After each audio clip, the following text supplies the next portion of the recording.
रोशन की class YouTube channel. दोस्तों, आप सभी का आज की इस पाठ्य योजना की वीडियो में एक बार फिर से बहुत बहुत स्वागत है। आज की इस वीडियो में हम देखेंगे यहाँ पे हिंदी गद्य की पाठ्य योजना। तो पूरी वीडियो देखिएगा। यहाँ पे आप लोगों के लिए एक आसान टॉपिक लेके आया हूँ जो आप कक्षा 6 से लेके कक्षा 7, कक्षा 8 तीनों क्लासेस में पढ़ा सकते हैं। तो पूरी वीडियो देखिएगा। वीडियो अच्छी लगे तो प्लीज़ वीडियो को लाइक करिएगा। और डेली बेसिस पे अगर आप लोग पाठ्य योजना की वीडियो देखना चाहते हैं, सूक्ष्म शिक्षण पाठ्य योजना के किसी भी कौशल की वीडियो आपको बनवानी है, या फिर आप लोग सीटेट यूपीटेट से रिलेटेड वीडियोस देखना चाहते हैं, कोई टॉपिक पढ़ना चाहते हैं, तो आप लोग रोशन की क्लास यूट्यूब चैनल से जुड़ सकते हैं। बिल्कुल फ्री है। नीचे लाल कलर का सब्सक्राइब बटन, उस पर क्लिक करके सब्सक्राइब कर लीजिए। साथ ही साथ बेल आइकन को दबा के रखिए। तो चलिए दोस्तों, देर नहीं करते हैं, शुरू करते हैं आज की वीडियो। आप सभी को पता है कि पाठ्य योजना सबसे ऊपर लिखना होता है पाठ्य योजना संख्या। पाठ्य योजना बनाते समय पाठ्य योजना संख्या लिख लीजिए। उसके बाद आपको विद्यालय का नाम लिखना है, जिस विद्यालय में आप पाठ्य योजना पढ़ाने के लिए जाएंगे। नेक्स्ट आपको यहाँ पे लिखना है, थोड़ा सा जूम कर लेता हूँ। नेक्स्ट आपको लिखना है यहाँ पे कक्षा, मैं पहले बता चुका हूँ, 6th भी आप पढ़ा सकते हैं इस चैप्टर को, 7th में भी पढ़ा सकते हैं और 8th में भी पढ़ा सकते हैं। डेट लिखना होता है, जिससे ये पता चलता है आपने किस डेट में कौन सी पाठ्य योजना पढ़ाई है। उसके बाद कालांश लिखना है। कालांश का मतलब होता है पीरियड, यानी किस पीरियड में आप जाएंगे इस चैप्टर को पढ़ाने के लिए। दिवस लिखना है। दिवस काफ़ी कॉलेजेस में लिखने के लिए नहीं बोलते, लेकिन अगर लिखने के लिए बोलें तो सोमवार, मंगलवार, बुधवार जो भी दिन होगा वो लिख लीजिएगा। विषय हिंदी का है, गद्य है। उप विषय अगर लिखने के लिए बोला जाए तो गद्य है आपका उप विषय। समय अवधि है 35 मिनट का। आपके अनुसार यहाँ पे जो समय आपको दिया जाए आपके कॉलेज की तरफ से वो यहाँ पे लिखिएगा। और आप देख सकते हैं हमारा आज का जो प्रकरण है वो है महात्मा गांधी। काफ़ी आसान टॉपिक है। आप आराम से, काफ़ी बच्चों को महात्मा गांधी के बारे में पता भी होता है, तो पढ़ाना, प्रस्तावना निकालना भी आसान होगा आपके लिए। अब इसके बाद आता है सामान्य उद्देश्य हेडिंग। सामान्य उद्देश्य हेडिंग के अंतर्गत आपका जो विषय होता है, जैसे हमारा आज का विषय क्या है, हिंदी। तो हिंदी पढ़ाने के बाद बच्चों में क्या क्या आप विकास करना चाहते हैं, उनके अंदर क्या सिखाना चाहते हैं, उसके बारे में कम से कम 4 से 5 पॉइंट लिखना होता है। सामान्य उद्देश्य में मैक्सिमम 8 से 10 पॉइंट लिखना होता है। तो यहाँ पे देखिए, पहला पॉइंट लिखा गया है छात्रों में हिंदी गद्य के प्रति रुचि उत्पन्न करना। दूसरा पॉइंट है हिंदी भाषा के प्रति रुचि उत्पन्न करना। तीसरा पॉइंट है छात्रों को गद्य माध्यम से मातृभाषा से जोड़ना। चौथा पॉइंट है हिंदी भाषा में निम्नलिखित गद्य खंडों का भाव अनुगुण का विराम चिन्हों में पढ़ने संबंधित योग्यता का निर्माण करना। और पांचवा पॉइंट है चारों कौशलों का विकास करना। उसके बाद अगली हेडिंग यहाँ पे आती है आपकी विशिष्ट उद्देश्य। विशिष्ट उद्देश्य हेडिंग का अर्थ होता है कि आपका जो टॉपिक है, जैसे हमारा आज का टॉपिक है महात्मा गांधी, तो महात्मा गांधी वाला जो टॉपिक पढ़ाएंगे, जैसे कोई भी है, कोई टॉपिक है, विशिष्ट उद्देश्य का मतलब ये होता है कि जो टॉपिक आप पढ़ा रहे हैं उस टॉपिक को पढ़ाने के बाद बच्चे क्या क्या सीखेंगे उसके बारे में विशिष्ट उद्देश्य में लिखना होता है।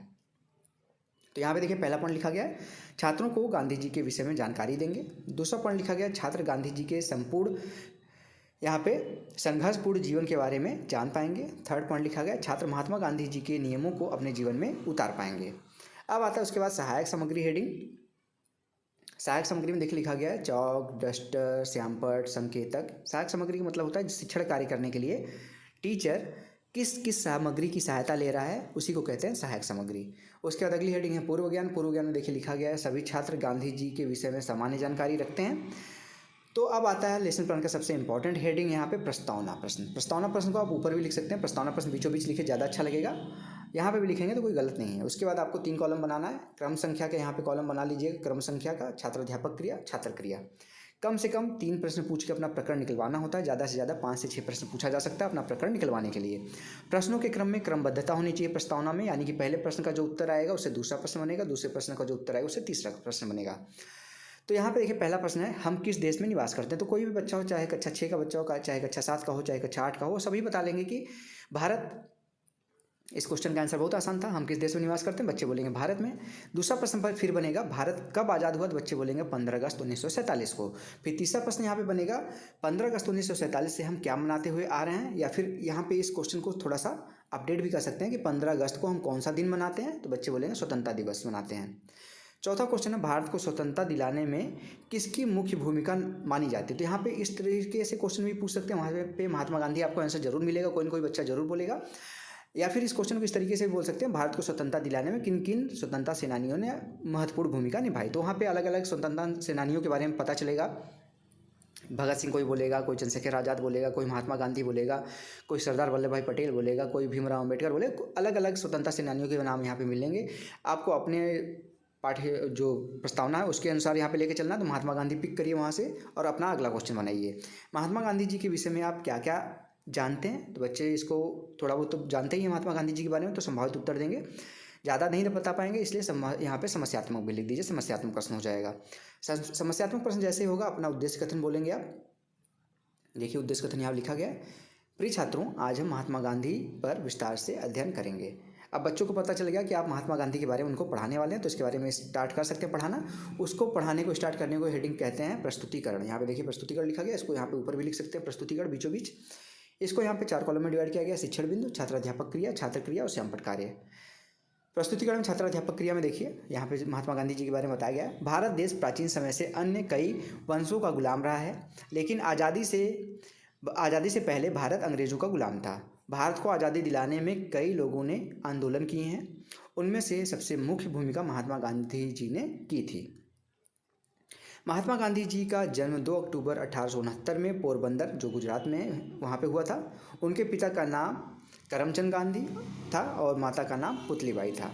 उनकी प्रारंभिक शिक्षा पोरबंदर व उसके आसपास ही हुई थी। महात्मा गांधी जी का पूरा नाम मोहनदास करमचंद गांधी था। 14 दिसंबर 1888 में वे वकालत की पढ़ाई के लिए लंदन विश्वविद्यालय में गए। 1883 में उनका विवाह कस्तूरबा से हो गया था। इन्होंने भी गांधी जी के साथ स्वतंत्रता संग्राम में कदम से कदम मिलाकर सहयोग दिया। दक्षिण अफ्रीका में उन्होंने अहिंसा का प्रथम प्रयोग किया। 1915 में गांधी जी भारत लौटे, स्वाधीनता संग्राम में और उसके बाद भाग लिया। इन्हीं में से जो इंपॉर्टेंट पॉइंट है उसको आप श्यामपट पे लिख सकते हैं। जैसे यहाँ पे जन्म कब हुआ, जन्म हुआ है गांधी जी का 2 अक्टूबर 1869 को। छात्रालय कलम में देखिए लिखा गया, छात्र ध्यानपूर्वक सुनेंगे। ऊपर देखिए लिखा गया आज़ादी में मुख्य भूमिका महात्मा गांधी ने निभाई थी। उसके बाद यहाँ पे है पिताजी का नाम करमचंद गांधी, माता का नाम पुतलीबाई। शिक्षा पोरबंदर में हुई थी प्रारंभिक। वकालत के लिए वो लंदन चले गए थे, लंदन विश्वविद्यालय चले गए थे। 1883 में उनका विवाह कस्तूरबा जी से हुआ था। 1915 में गांधी जी भारत वापस लौट आए थे। तो ये इंपॉर्टेंट पॉइंट आप श्यामपट पे लिख दीजिए। अब उसके बाद क्या चीज़ें पढ़ते हैं। सत्य व अहिंसा के साथ गांधी जी ने आज़ादी की लड़ाई को लड़ा।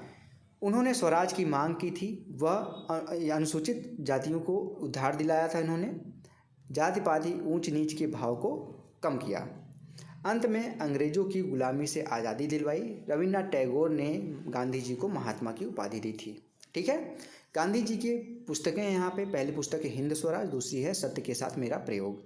यही सारी चीज़ें यहाँ पे श्यामपट पे देखिए लिखी गई हैं। ऊंच नीच के भेदभाव को कम किया था गांधी जी ने। महात्मा की उपाधि गांधी जी को रविन्द्रनाथ टैगोर ने दी थी। इनकी पुस्तकें हैं हिंद स्वराज और सत्य के साथ मेरा प्रयोग। तो ये था यहाँ पे महात्मा गांधी जी के बारे में। अब आता है बोध प्रश्न। यहाँ पे देखिए बोध प्रश्न लिखा गया इस साइड। बोध प्रश्न और पुनरावृत्ति प्रश्न। पहला प्रश्न यहाँ पे भारत की आज़ादी में मुख्य भूमिका किसकी थी? बच्चे बोलेंगे महात्मा गांधी जी की। दूसरा प्रश्न है गांधी जी का जन्म कब हुआ? तो बच्चे बोलेंगे 2 अक्टूबर 1869 ईस्वी को। तीसरा प्रश्न है गांधी जी के पिता का क्या नाम था? तो बच्चे बोलेंगे गांधी जी के पिता का नाम था करमचंद गांधी। चौथा प्रश्न है गांधी जी की माता का क्या नाम था? तो बच्चे बोलेंगे पुतलीबाई। अब आता है यहाँ पे बोध प्रश्न में अगला प्रश्न है भारत की आज़ादी में। यहाँ पे ये सारी चीज़ें हो गई हैं, फिर से आ गया था, PDF बन गया था। अब यहाँ पे देखिए मूल्यांकन प्रश्न आता है। मूल्यांकन प्रश्न में देखिए यहाँ पे पहला प्रश्न है महात्मा गांधी जी को महात्मा की उपाधि किसने दी? तो बच्चे बोलेंगे रविन्द्रनाथ टैगोर ने। दूसरा प्रश्न है गांधी जी को किसकी पढ़ाई के लिए लंदन विश्वविद्यालय गए थे? तो बच्चे बोलेंगे वकालत की पढ़ाई के लिए। आपने जो पढ़ाया उसी में से प्रश्न पूछेंगे, ऐसा नहीं कि जो आप नहीं पढ़ाया उसमें से ही प्रश्न पूछ लें। जितना पढ़ाया उसी से रिलेटेड प्रश्न पूछे, जिससे बच्चे उसका आंसर आसानी से दे पाएँ। तीसरा प्रश्न है गांधी जी भारत कब लौटे?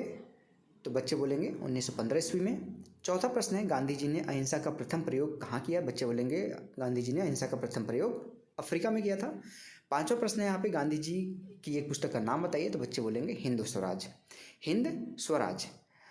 अब लास्ट में आता है गृह कार्य यानी कि होमवर्क। बच्चों को घर से करके लाने के लिए होमवर्क जरूर देना चाहिए आप लोगों को, जिससे बच्चे घर पे जाएं और आपके द्वारा पढ़ाई गई चीज़ों को रिवाइज करें। जब रिवाइज करेंगे, आप भी रिवाइज करेंगे कोई चीज़, तो चीज़ें याद होती हैं। तो बच्चे आपकी पढ़ाई की चीज़ों को रिवाइज करेंगे तो उनको ज़रूर वो चीज़ें याद होंगी और आपका जो उद्देश्य था ये पाठ पढ़ाने का वो कंप्लीट होगा। तो यहाँ पे देखिए गृह कार्य दिया गया, गांधी जी के जीवन संघर्षों के विषय में लिख कर ले आना है। तो ये था दोस्तों आज का लेसन प्लान। अगर आज का लेसन प्लान आप लोगों को अच्छा लगा हो तो प्लीज़ वीडियो को लाइक करिएगा। इस वीडियो की आपको PDF अगर चाहिए तो रोशन की क्लास टेलीग्राम चैनल से जाके बिल्कुल फ्री में डाउनलोड कर सकते हैं। वहाँ से जाके बिल्कुल सारी लेसन प्लान की PDF वहाँ पे मैं अपलोड कर देता हूँ, वहाँ से जाके आप डाउनलोड कर सकते हैं बिल्कुल फ्री में। और डेली बेसिस पे ऐसे अगर वीडियो देखना चाहते हैं पाठ्य योजना से रिलेटेड, सूक्ष्म शिक्षण पाठ्य योजना से रिलेटेड या फिर BEd BTC से रिलेटेड कोई भी आप लोगों को कंटेंट चाहिए तो आप लोग रोशन की क्लास यूट्यूब चैनल से जुड़ सकते हैं। बिल्कुल फ्री है। नीचे लाल कलर का सब्सक्राइब बटन है, उस पर क्लिक करके सब्सक्राइब कर लीजिए, साथ ही साथ बेल आइकन को दबा के रखिए। तो फ्रेंड्स मिलते हैं नेक्स्ट वीडियो में, तब तक के लिए आप सभी का बहुत बहुत धन्यवाद। जय हिंद, वंदे मातरम।